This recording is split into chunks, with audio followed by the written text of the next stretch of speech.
You are now listening to the No Shame Podcast with Jay and Titus.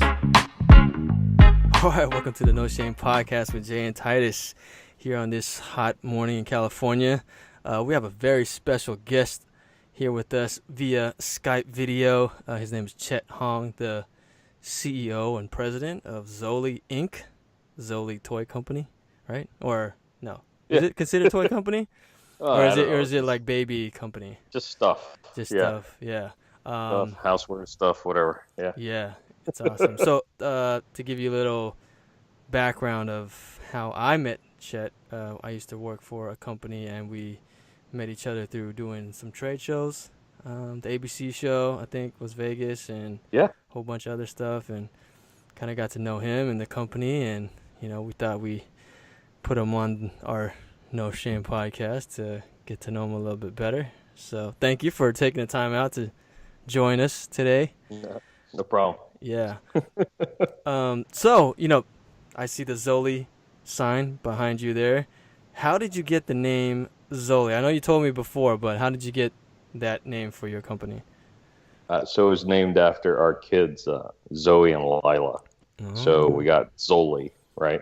Our youngest one, when she finally figured out it was Zoli instead of Zoli, we had a clue or in that Zoli didn't sound like a nice name. It sounded like some pervy dude, right? So that's why we said Zoli. Yeah. That's awesome. What an explanation. Yeah, it sounds like a pervy dude. What are you going to do? Oh, man. Well, Chet, thanks for jumping on with us, man. So one thing, we're going to go real off subject. So Jay and I kind of discussed this. One of our idols, Tim Ferriss, and he's got a couple of questions that he asked everybody. But we want to do something a little different. So Jay and I are kind of spiritual guys. We believe in spirit animals. So real quick fire. What spirit animal would you identify yourself with? Or potentially two? I'll give you an example. I identify with owls and sharks for various reasons. Mm-hmm. And so, I identify with turtles and birds, eagles. Okay. That's just me. All right. So what's maybe a banana slug, right? They're slow as molasses to get from point A to point B. They're disgusting little beings, but in reality's sake, they're there. So that's one. What else? What an answer. Yeah. I mean, what else? Probably armadillo, right?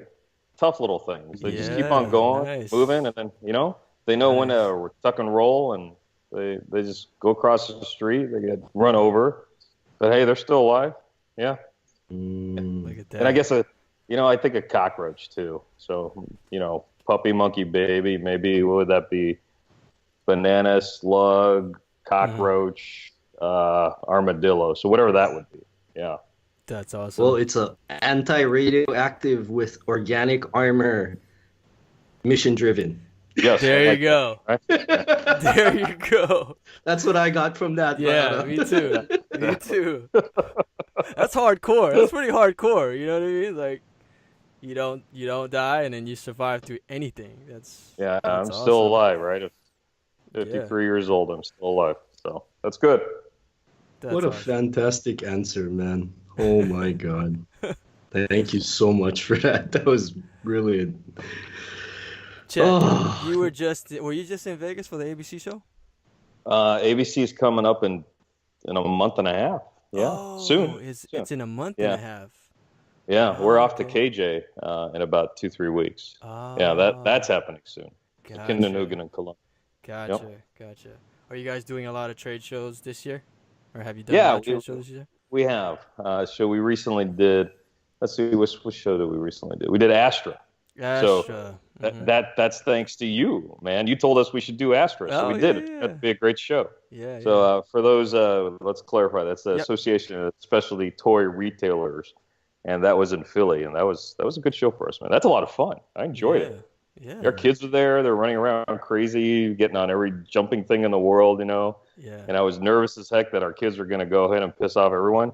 But turns out the vendors all liked them because the kids were showing how to use the product, and they were bringing all these people in because they were creating commotion.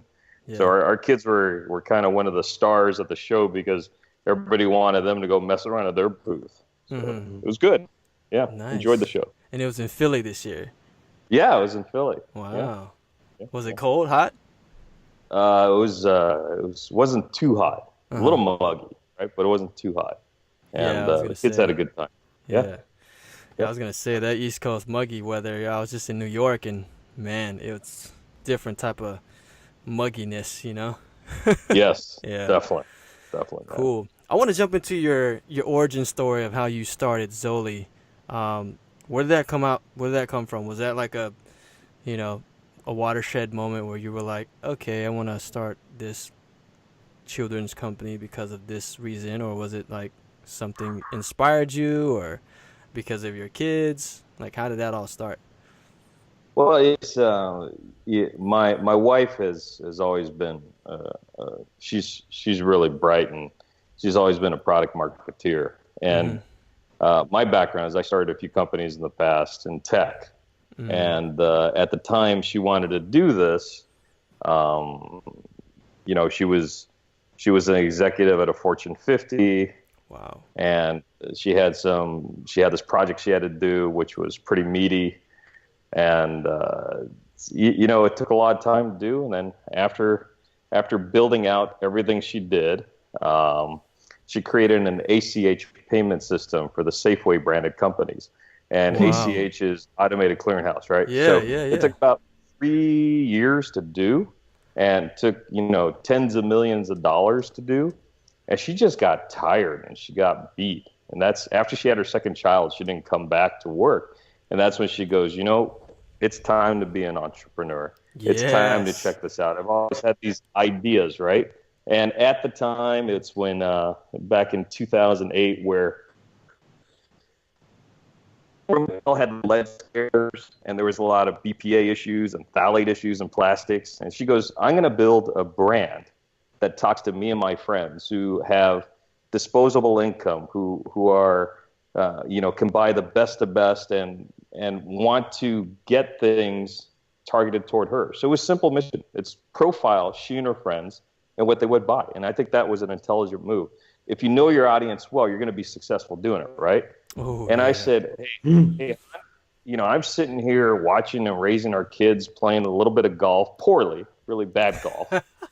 And I said, I've started companies, so why don't we leverage what little I know, coupled with your marketing prowess, and let's see if we could do this. So that was May in 2008.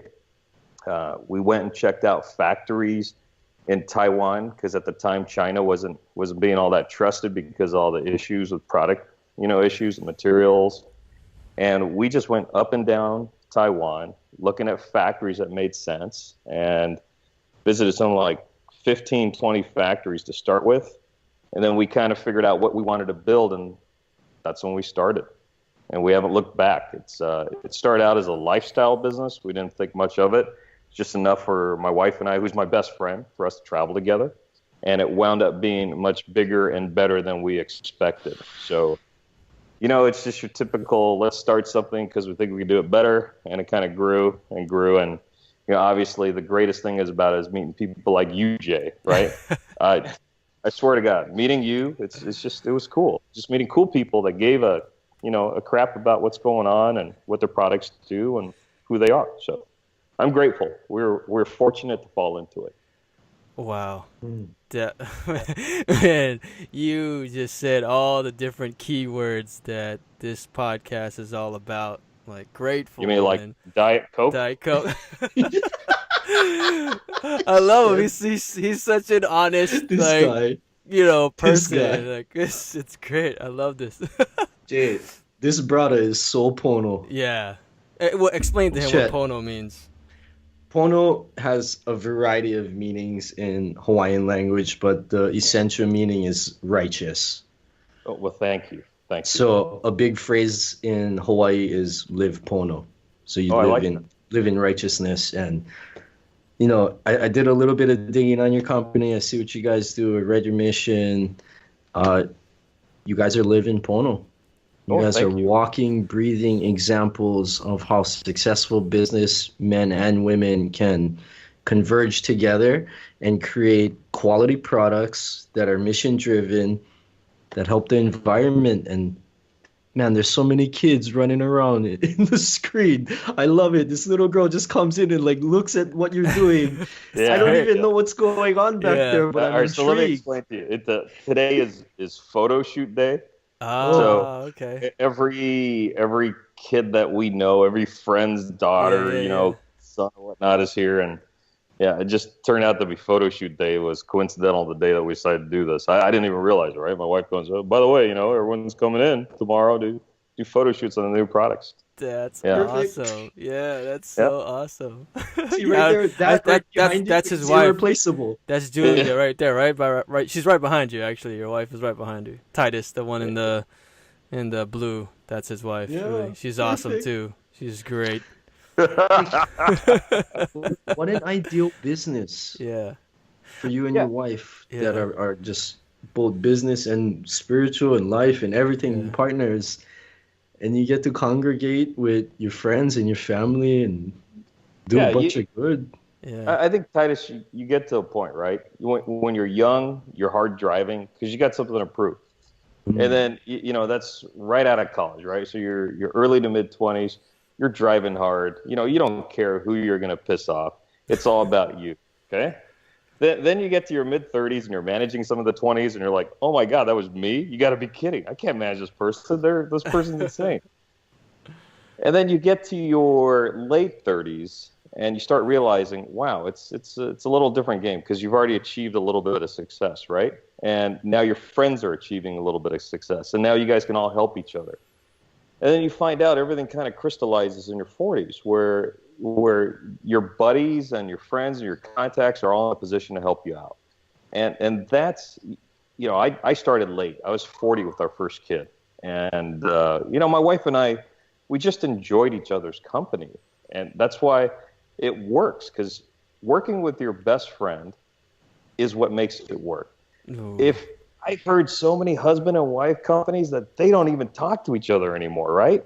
It's just one had to go back to corporate America because they just couldn't stand seeing each other all day. Mm-hmm. And I think it's a rare occasion where you find the husband and wife still getting along as much as they do before they started this. And actually, now there's so much more to share. Every date is husband and wife time. So usually most couples go home and they talk about all their problems or what's so great about work and what's so terrible about work. Well, I already know about that. So what's nice is that time when we get home is spent with our kids, because we're not talking about how miserable the day was. It's already happened. We've already been there. So now we built this business basically because we wanted to spend more time with each other and our children. But that's why we did it. And to give us freedom to do what we have to do. I mean, let me share with you the story that really drove me nuts. And I think this kind of was the straw that broke my wife's back. We're at Disneyland on a planned vacation, and my wife is she's pregnant with Lila, our second child, or should I say, the Lee, not Lila, right? Because she wouldn't like Zoli, right? So and then we're at Disneyland, and at the time she's rolling into the CXOs of the company. So basically, her direct boss was president of her division, and then she had to have meetings with the CEO of this company. She had to meet meetings with the CFO, the CMO, and we're at Disneyland, and we get a phone call from my wife's boss. You need to be here tomorrow morning at 7. Tomorrow morning at 7 for a meeting, right? Because we're not clear on what's going on. So, regularly scheduled vacation. We're having a great time. My wife bails out at like 5 in the afternoon to catch a flight back from Orange County to San Francisco so she could be in that meeting the next morning at 7. Okay? And mind you, this is a vacation that was scheduled. They knew she was on vacation. And I think that's the straw that broke the camel's back. She's going, if I'm such a cog in this that they could just yank me from where I need to be, that easily and stress me out on vacation, then it's just not the place I want to be. So I think after that episode, and she went on her maternity leave and didn't come back, the light bulb went on. I got to be in control of my own life, right? And not have someone else's opinions and someone else's actions dictate what happens to me. So that's when we started it. So I'm grateful she had that moment, right? You got to hit that inflection point in life to change what you do. Otherwise, you're going to do the same old stuff day in and day out. You're going to build that little groove into the ground, right? Your carpet's going to have the same movement. Your car, how you accelerate, how you decelerate, you're going to have the greasy finger marks on your glass when you open the door of the car. Your coffee mug's going to look the same because it's all worn out where you hold it every day. And you got to find that time in life where things finally change. And that is the epiphany moment, right? Something's got to drive you to that point before you fundamentally change as a person. And that was when she changed. She realized, no mas, right? Roberto Duran, no mas, no mas. No mas. Wow, what a story. Like that is the watershed moment where things had to change. She just got tired of it, like you said. Yes. And I think that's how we started. Titus and I started, our journey into entrepreneurism was when, we just was tired too. There's people and the companies that can just tap on you, like you said, on vacation, and then you start to feel this type of, that you have to do it all the time and that you have to be there, and then they make you feel bad, and then you feel bad, like when you're on vacation because you're not doing work, and then you're thinking about work, so you're not even fully present with your family or your loved ones because you're thinking about all these things you have to do, and then when you go back to work, you're like, I wish I was on vacation. It was like a total cycle of that type of mentality, and that just would drain somebody. I would imagine, because it did for me. It did for Titus, and definitely did for your wife and you. So, and you said something that really stuck with me, and it was really profound when you said, I work with my best friend. I wanna be with her all the time, and we talk about things, and it's easy.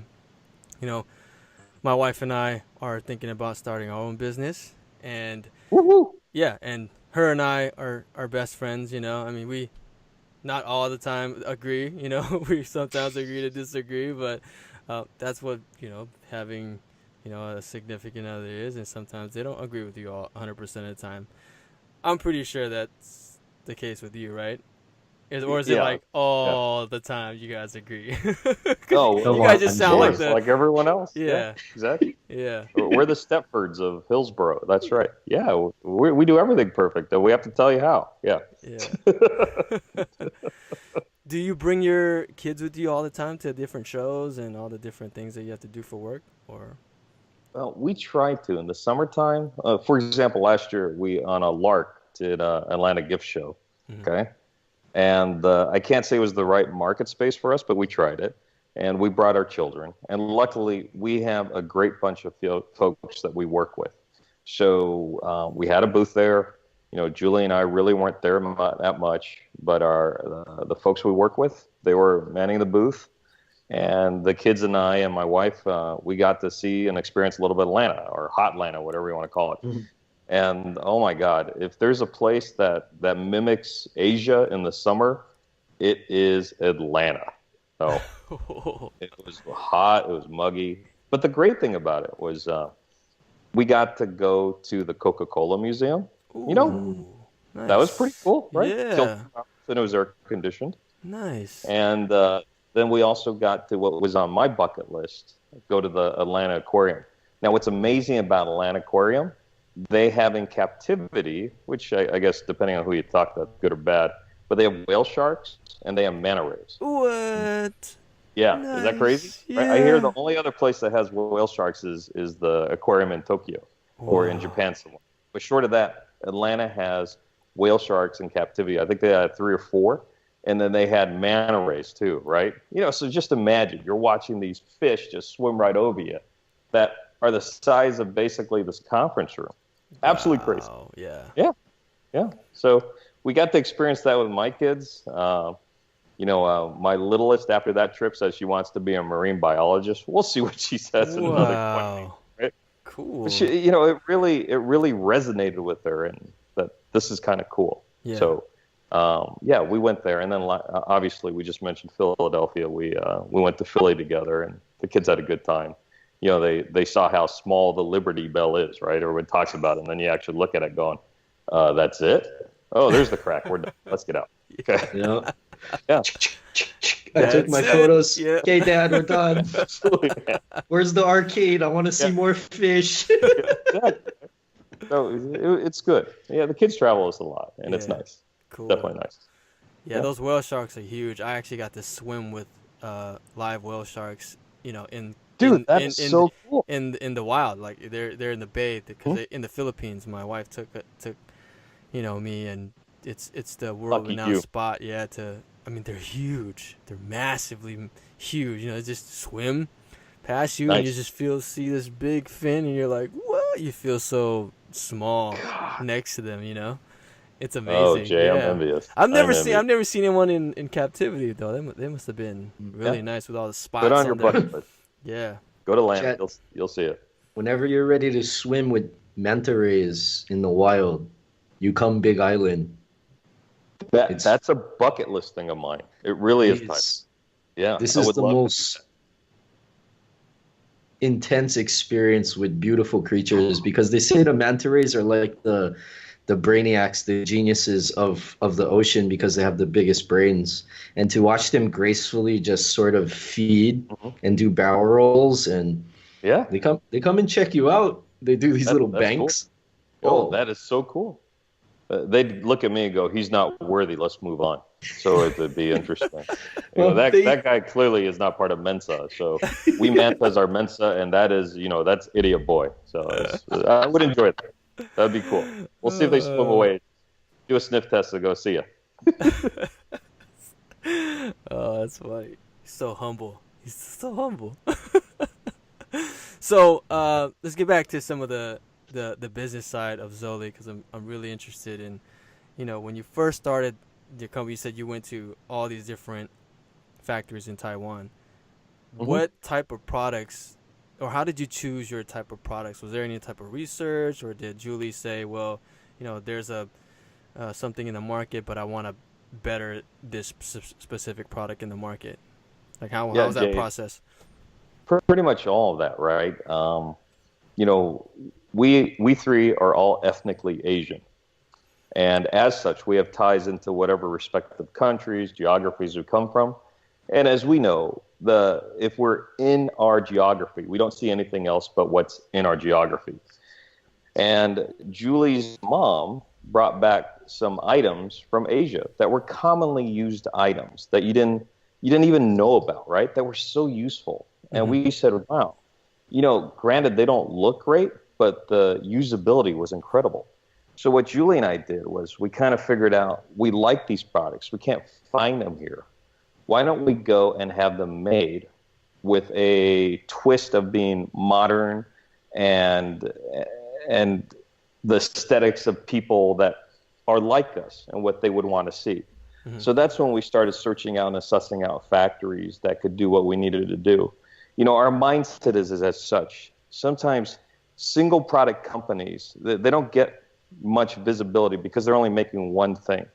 So we said, okay, since Julie came from a product marketing background, I had run product marketing for a variety of tech companies.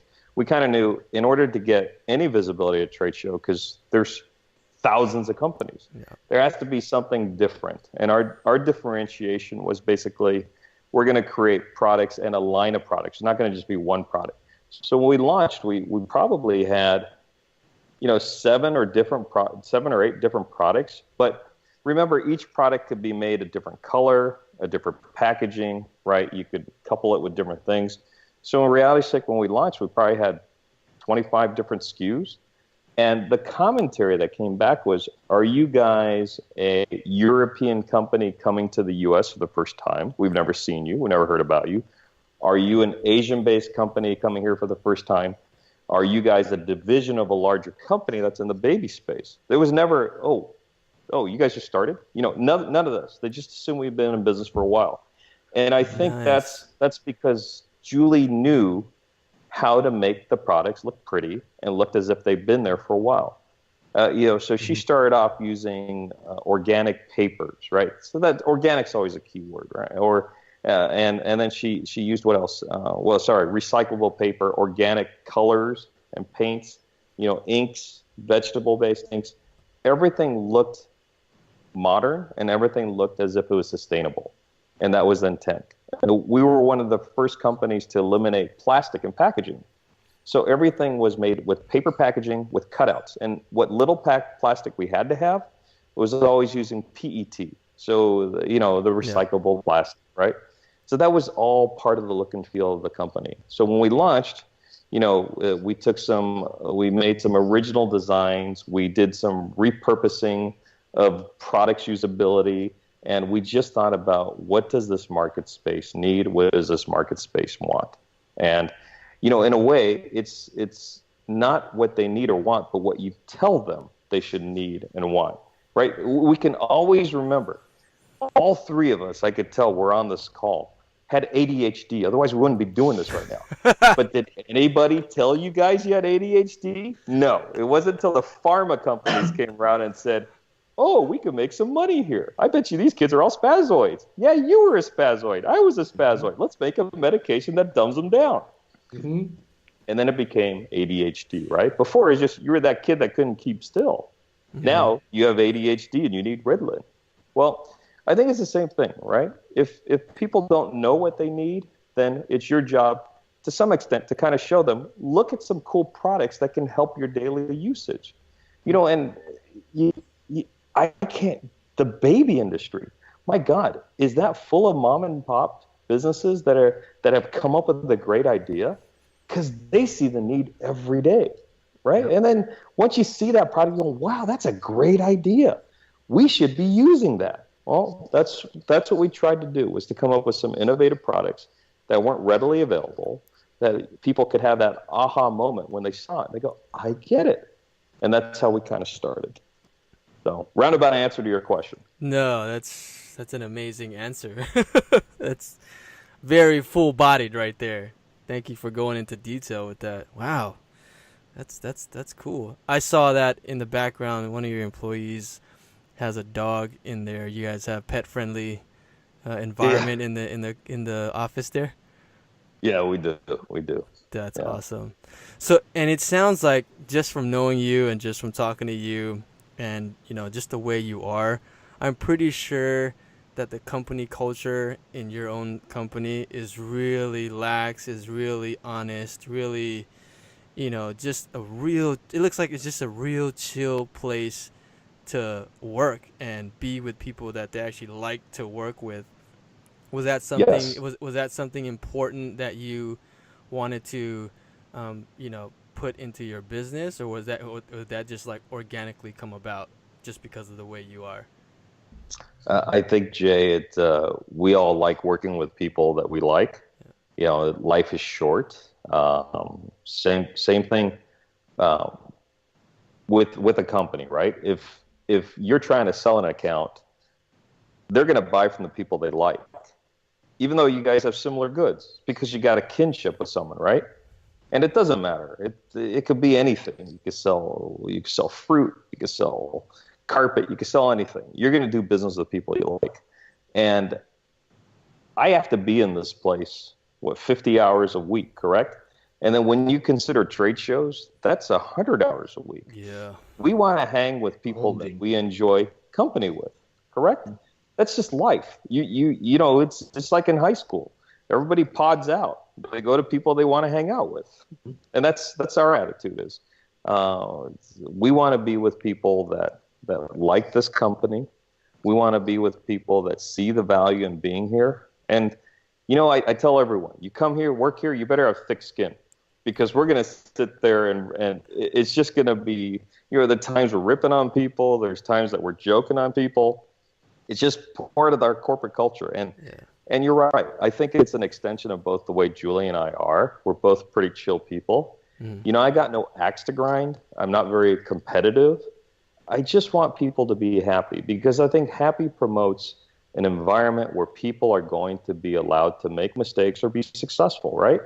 But if you sit there and create a stressful environment, that's not going to work. So, for example, my background is I've always worked in a place where executives have offices, okay? So the good and the bad about it is, sure, you have a door to close, but that's a door that needs to be open too. And I remember as an employee reporting to someone in a huge office, I stood by that door waiting for that person to do this. Like he's, right? Yeah, as if I'm such a peon. Right. Oh.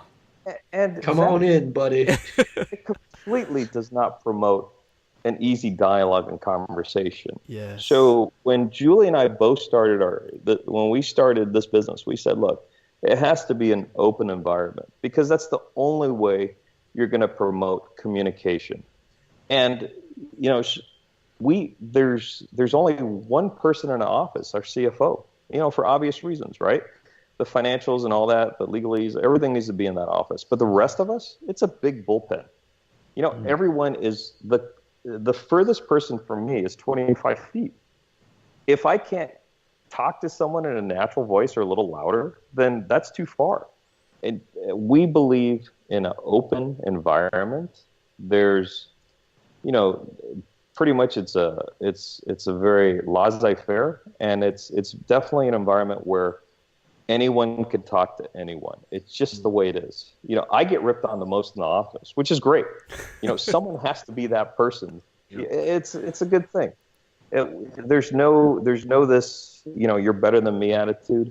There's nothing. My job is to facilitate for a happy environment so people can get stuff done. And that's just all I think about all day is, how do we become more cohesive, more harmonious? I never believed in feng shui, right? But everything I believe in are elements of feng shui. I never realized that. It's all there. If you look at our office, exactly how you comment, right, Titus? It's a very open environment. There's elements of wood, elements of water, earth, all that stuff. And there's ducks. Yeah, exactly. We have lots of things here. So we just don't want people to feel stifled. There's lots of places to work in the Silicon Valley. We're grateful these people wanted to work with us. You have so many options here, and we have a wonderful, wonderful group of people. And for some reason, they stick around, and I hope they continue to. Because if you have a work environment that is stressful, building that first foundation is very difficult. And then that's the only way you're going to build further foundations. But if that foundation's always getting kicked out because they don't like where they're at, then how are you going to grow as an organization? How are you going to build that corporate mentality where everyone's going to want to be in that? There's lots of people that don't fit in here. They leave. But the ones that like it, it's okay, right? Stay, they stay. Yeah. So when just visually looking at the background, it really feels like you've built an environmental incubator. Yeah. And the fact that you are within essentially a couple cubicles away from your nearest neighbor, and you're the big boss, says a lot, because that open line of communication is valid for growth and development, because you're allowing your employees to make mistakes. Yes.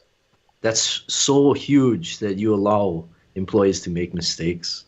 Yeah, it's funny, Titus, you say that, because I remember when I first started working, right? And when I made a mistake, it was written down in the employee log. Yeah. Bam, bam, bam. You slapped on the wrist. Yeah. Exactly, right? And get the it right inference up. was, you make another mistake, you're gone. And I tell our folks, I go, look, it's fine to make mistakes, but when you make that same mistake 3 times, something's not working out right?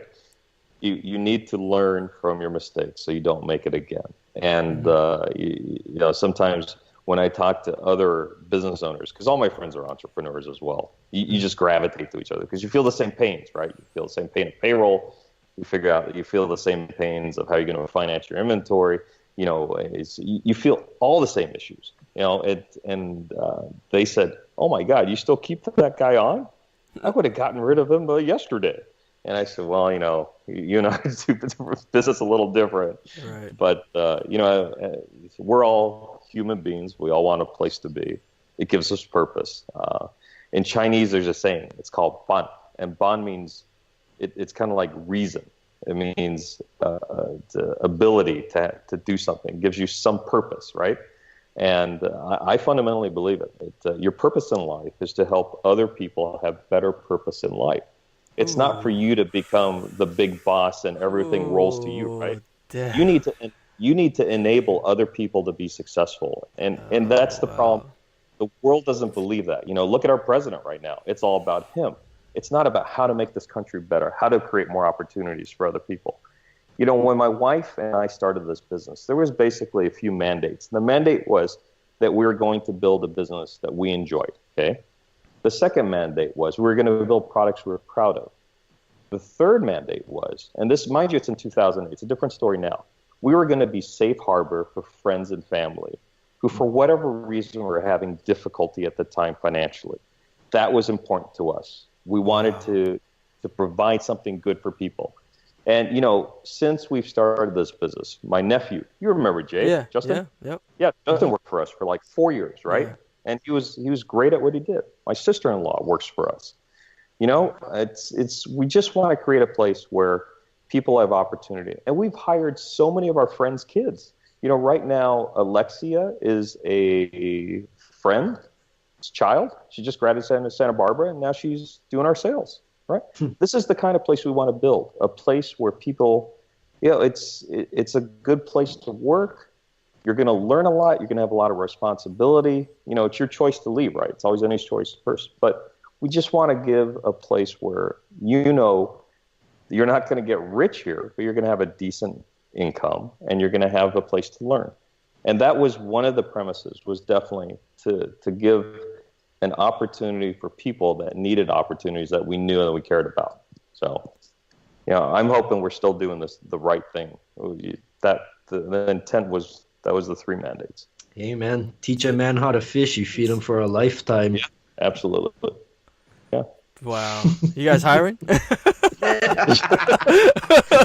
don't know. Our audience out there, if you're in the San Francisco Bay Area, Zoli sounds like a top company you should be looking at if you want a job, because we are talking to the boss man himself. But remember, Jay, I have to correct you. The wife is the CEO and the president. Wife, yeah. Remember, on my LinkedIn profile, it says Julie's grunt. And as long as we keep it that way, life is good. Happy wife, happy life. Exactly. Smart man. Yeah. No strife. Smart I am man. learning that, definitely, sir. Yeah.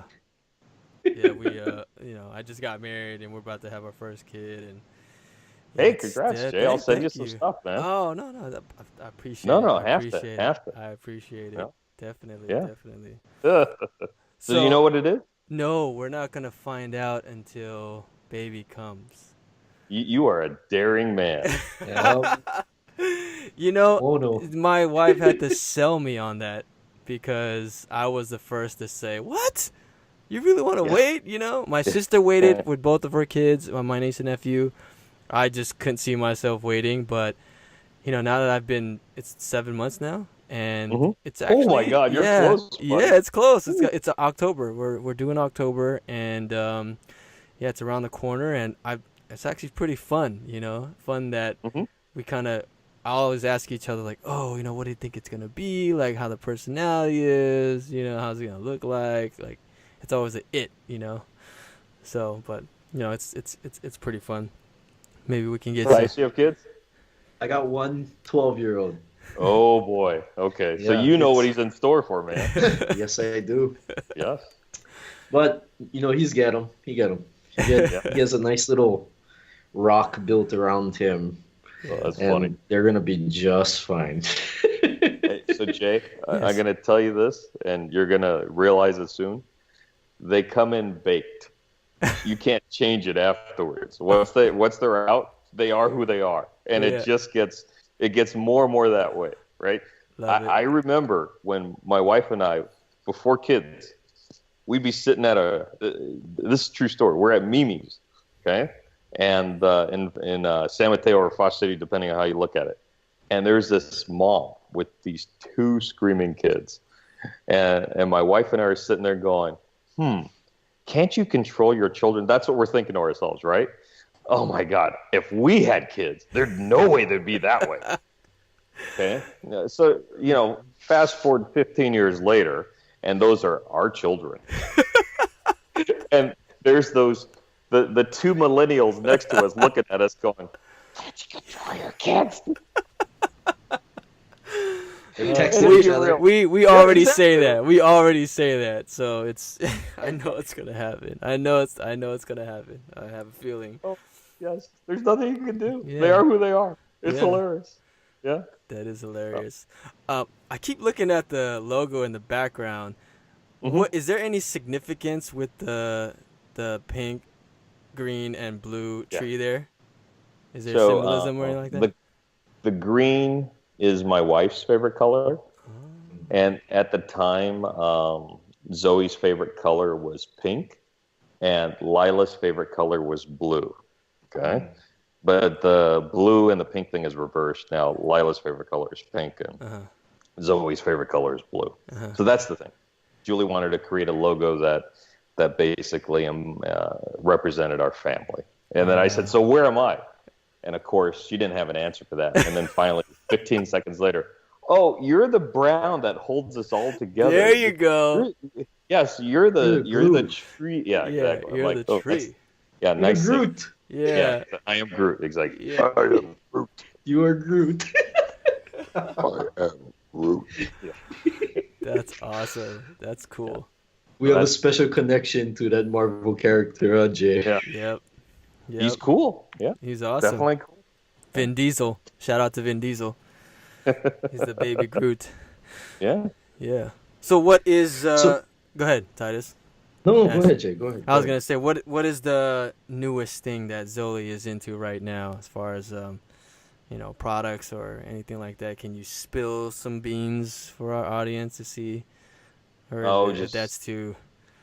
Well, it's as any evolution of a company, right? You want to grow and try to expand your markets. So one thing we've been doing a lot of is trying to get into housewares. It's interesting. You start off with a platform of products, right? And then you figure out where are extensions that you could logically get into. Well, what you find is your customer base and your children provide you a lot more inspiration. Now that they've gotten older, they want different things. So if you start looking at our product mix, it's less about baby and it's more about, like tween items. It's more about adult items. So where we've been focusing a lot of time into is stainless steel. I've always liked stainless steel. Mm-hmm. So we now have a pretty extensive line of stainless steel products. We have lots of food jars. We have a product called This and That, which is basically a nesting set of two food jar thermoses that they kind of screw into each other. Mm-hmm. So we're the first ones to innovate one that screws into each other. You can expand it as long as you want, and that product's done really well. Awesome. Yeah. So then that's the whole thing is there's nothing ever new. We know this. Everything's just either repurposed or reskinned or done differently. There's no original thought. No one ever has an original thought. It's just, has it worked, A, for the industry you're in, and B, is it something that someone wants to buy? There's great ideas everywhere, but you got one customer for it. So the question is, how do you do things a little differently, either repackage or come up with some better slant on the idea where it's a viable product and you can go ahead and sell it. So new items, we have plenty of new items coming out, but it's mostly we're trying to get more into the mainstream product line. So definitely you're going to see the brand expand into different areas that are outside kids and baby. So that's, it's nothing really specific. We're working on stuff all the time. Our whole MO is if you are not doing anything to expand your customer base or your audience, then you deserve to die on the vine. People always ask us, who do you consider your competition, right? And we said, well, I think other people consider us competition because maybe some of their products compete with us in a certain category. So, for example, we're pretty famous for our electric nail trimmer Busby, and we're pretty famous for our sippy cup bot. We were the first ones to come up with a weighted straw so it tilts anywhere for the sippy cup, and we were the first ones to come out with an electric nail trimmer for babies. So those two products kind of put us on the map. Well, the thing is, there's always going to be knockoffs coming in. But our attitude is we're going to keep on building new products. We're always going to give you a reason to drop by our booth at a trade show. Or we're always going to give you a reason to look at our new things. Because, Jay, what's the first thing they ask you at a trade show? Yeah. What's new? Exactly. Right? Yep. Exactly. What's new? So, what do you got that's and you can't tell them I got foot fungus, right? Oh, I got foot fungus. Yeah. Yeah, that's new. And, like last year, I sprained a muscle in my back. Yeah, that's old. They don't want to hear that. They want to say, show me what's new. So. Wow. Cool. Yeah, it just sounds like you're growing with, you're growing and expanding with all the things, like with your family, how your family is growing. Like you said, your daughters are growing now. It's your product selection and product choices are growing with them. It's amazing. That's amazing. It's aging up. Yeah, it's aging up. That's what I was looking for. It's aging up. Absolutely. Yes. That is brilliant. Yes. Brilliant. Yeah. That's not too much thought in it, right? No, just scale up with your audience. You build the audience and you give them the products because they trust your brand already. Absolutely. And their kids are getting older too because your kids are getting older. Exactly. Hey, Zoli, what do you need? Well, I need like a water bottle. Oh, there we go. New product, right? Hey, Zoe, what do you need? A new backpack. Oh, there we go. New idea. I saw that. You guys are making backpacks now. Looking cool. Yeah. That's great. Making a lot more stuff. Yes. I know. Every excursion, right? Every trip with the family is essentially just R&D. Yes, it is. Absolutely. It's always the excuse. Hey, you want to go to the park? We got to do some R&D. Yeah, right? Exactly, right? Yeah. Want to go to the aquarium? Research and development. Yes. Zoe, what do you need? Yeah. Okay, Absolutely. How can we make this bag better? Yes, Where are absolutely. you going to put your pens? Where's your phone going? Exactly. Right? Wow. That sounds like so much fun. I know. It is fun. Yeah. It's like what you guys do, right? Hey, tell me in what other line of work that you get to BS with your best friend all day. I mean, I watch you too. I'm going, man, that's so cool. You guys are living the dream. You're going to make money off BSing, You think about all these guys with their ESPN shows and they're just hanging out with their best friend talking what they want to talk about, smacking sports. Yeah. So it's just, to me, you guys are living the dream, man. This is cool. This is so cool. Yeah, my fortunate. Yeah. I talk to him every day. And what do we talk about? Oh, what are you doing? Oh, I'm taking a dump. Oh, yeah, me too. That's so cool. You're taking a dump too? Same time, but you're 3 hours ahead. So is it the same time or is it 3 hours ahead? Are you going to take a dump in 3? No, that'd be 12 your time. Man, I'm confused. Right, if time is irrelevant and we're only living in the present, hard to say. Yeah. Oh, that's awesome. Let's switch gears a little bit. Yeah. Go ahead, Jay. For us, I was going to say it's just learning. Yeah, it's learning. We get to learn from great people like you and everybody that we talk to. So for us, it's like just this essential curiosity that really never leaves us. And then when we get to speak to professionals or doctors or even anybody really, we just get to learn and share it with our audience. So if they want to learn too, that they can tune in. By all and means, always positive, right? Yeah. But anyway, Jay, you wanted to switch gears, my man. Go ahead. Yeah, so there was a pretty huge event yesterday that happened. Did you get a chance to witness the solar eclipse? We did. It was pretty cool. I saw that one on your Facebook. You guys made the things. Did you get to see it? Pretty clearly? Yeah, we saw it. We saw about 3/4. It was pretty cool. Yeah. Our whole office is outside for, I don't think anything got done yesterday, but it was good. Yeah. Hey, Titus, what did you guys see in Hawaii? Not besides much. CNN.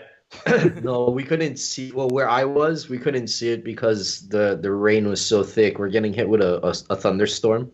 Oh, man. So I went out at 6:30 in the morning and it's clouds. We went and run some errands about 8 or 8:30. There was slight breaks in the clouds, but it was just coming in hot. It was dumping rain all day. So essentially, I watched a little bit of Fox News and then whatever people were posting online. Yeah. NASA had a live feed too, right? NASA TV on Facebook. Yeah, the they had a NASA live feed. That's pretty cool. Yeah, it's crazy. To be in that totality region of the solar eclipse, I mean, it's hasn't happened for a long time, right? It's going to be every 90 years, something like that. Yeah. So it was another money-making opportunity, right? To think of how many of those glasses were sold, the sunglasses, right? Right. And it was interesting. I heard from a buddy of mine who their close friends had booked a place on Airbnb in Oregon. Okay. Yes. You know, at the beginning of the year, they knew this event, they were going to go. And it was unfortunate. These guys at the Airbnb, the ones that were renting out their house, canceled they canceled the reservation. Oh, yeah. Yes. And they relisted it for hundreds more than they were originally going to pay because they didn't realize it was during the eclipse. What? Yes. Is that uncool or what? That so they were is left not scrambling. cool. They were left scrambling in the 11th hour to try to find a place. And when they complained to Airbnb, they said, hey, look, you know what? Our housing, the owners of the homes have every right to do what they want to do with their listing. Wow. Is that that's completely not uncool? Yeah, that's not Pono right there. Not Pono. No. No Pono. Yeah, I like that. That's not cool, man. Yeah, that not is cool. Totally not cool. What? Yes. People out there they just want to make more money, you know? Exactly, right? Yeah. At the end of the day, it's not about money. It's about being happy and being content with yourself, right? Being able to get some sleep at night, being able to get up and have a smile on your face. Mm-hmm. Yeah. 10,000%. Yeah. You're such a happy-go-lucky guy, and I'm so thankful we get to talk to you. Do you, being in that type of energy, do you feel you could sense that with other people, or like the opposite type of energy when you're around other people? Does that make sense? I think a lot of people that are happy have worked their way to being happy. I think all of us have gone through a lot of stuff, so you can kind of see beyond what's, you can see through the trees, right?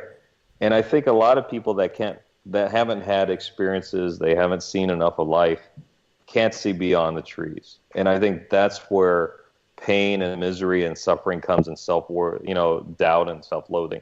I think most happy people wanted to be happy. They probably didn't start off happy. They probably had to figure out what made them happy, and they focused on that. For me, it was important to be happy because, my childhood was not easy. My parents they didn't have much. I worked my way through college, had a few jobs. I had to always strive, and my parents, they were amazing people, and they wanted to give us every opportunity. It's like every immigrant story, right? Yep. We're going to come to the States, give you the opportunity to be in the land of the free, where, roads are paved with gold, where every dream is possible. Well, yeah, that's true. But the flip side is when you're taking your children down this path and the focus is that, then what doesn't happen is the time invested into your children to make them seem like they're cared for. My parents were workaholics because their end goal was to give me a better life, which they did. But the problem was, they went through so many businesses. They started businesses. Some failed, some made it, some failed, some made it. And I think the stress it took out on my parents made it very difficult for me as a child.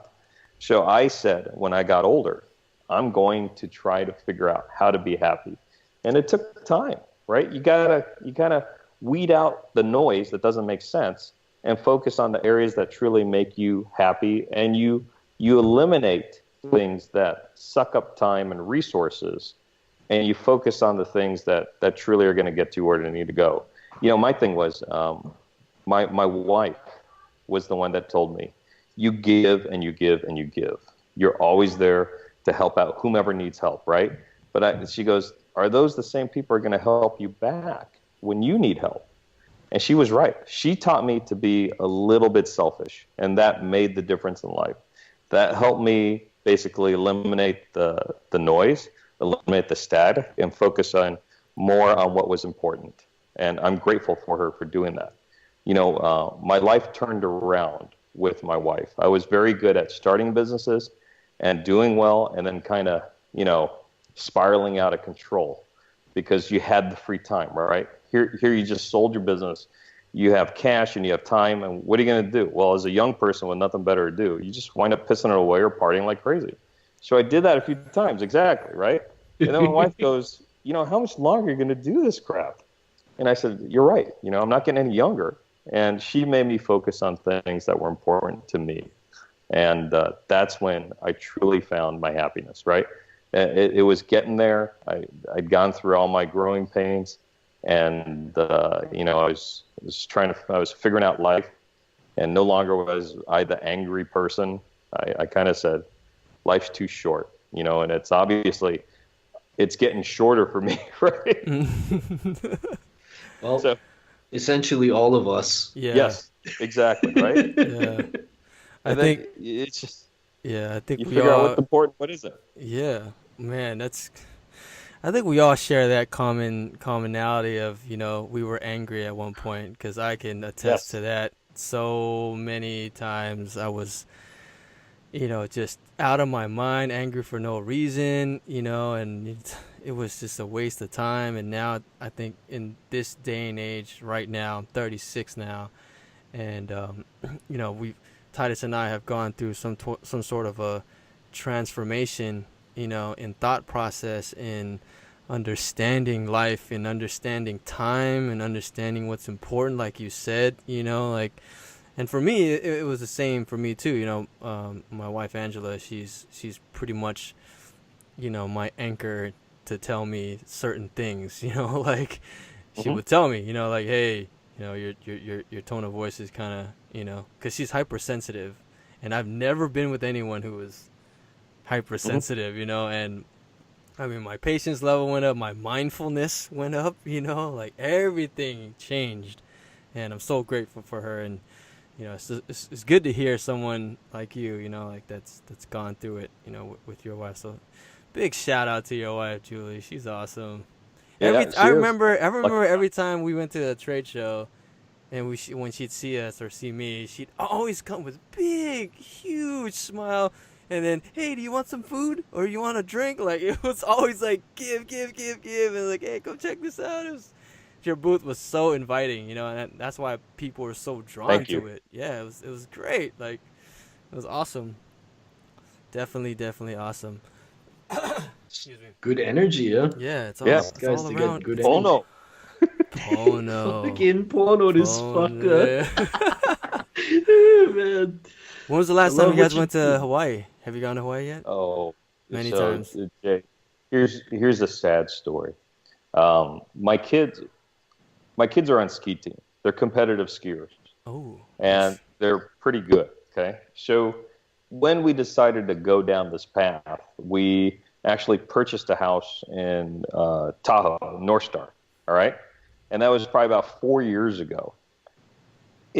Hawaii was an annual trip for us. We'd always go somewhere. Mm-hmm. And we haven't been in about 4 years, and I so miss it. Oh, right? I love just going to Hawaii, getting to those nice, beautiful beaches, chilling at those nice pools, basically doing nothing, right? And now we haven't done it because all we do is come the week before Thanksgiving till the end of April, almost May, they're on the slopes. And this is how crazy it's gotten. They just got back from Mount Hood from a week of ski camp, right? There's actually skiing going on in certain parts of the world. Wow. So they were there for a week. And in June, they were in Mammoth at ski camp. So we've gone from hang at the beach, sit by the pool, to freezing our butts off in the weirdest places in the world. Yeah. If you would have told me when I was their age that I'd have snow tires on my car, I'd go, are you high? But now I got snow tires that I swap out every time after Thanksgiving, and I swap them back on the radials in June. So that's our life now. And, I got to admit, the kids are enjoying it, so it's good. I do miss Hawaii, so Titus, I miss your parts of the world. I love it there. Back. Yeah, oh man, I so miss it. I think this but is the kids are happy. I think this is gonna be. I think this is a sign for you to actually, take a trip back. We talked about it earlier about the swimming with the manta rays in Hawaii, and that's something on your bucket list. Yeah, I think you guys could do it. Because a banana slug can swim. Okay. It's okay. Armadillo too. Yeah. I'm sure. Just not very deep. Yeah. Exactly. Wow, that was great. That kind of wraps it about up for an hour, right at the mark, and coming back in that whole spirit animal thing. That was perfect. So, I don't know if you have any more questions, Titus. I don't. I really enjoyed this interview. It's good to see your face again, Chet. We did. Oh, Chet, as always, man. I miss you not seeing you at trade shows. Yeah, me too. We have to hook up sometime. You're just across the bay on the other side, so. Exactly, dude. Definitely. Absolutely. Let's do it. And then you got to go to Hawaii to see Titus, and he'll take you with the manta rays. Yeah. That'd be so cool, man. Yeah. I'd enjoy it.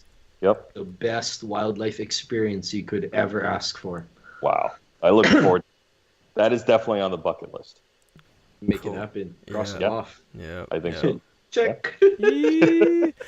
All right, Chet. Chet, thanks for your time, Thank man. you for your really time. Appreciate it. Hey, thanks for tuning in to this episode of the No Shame Podcast. We really appreciate you for doing that.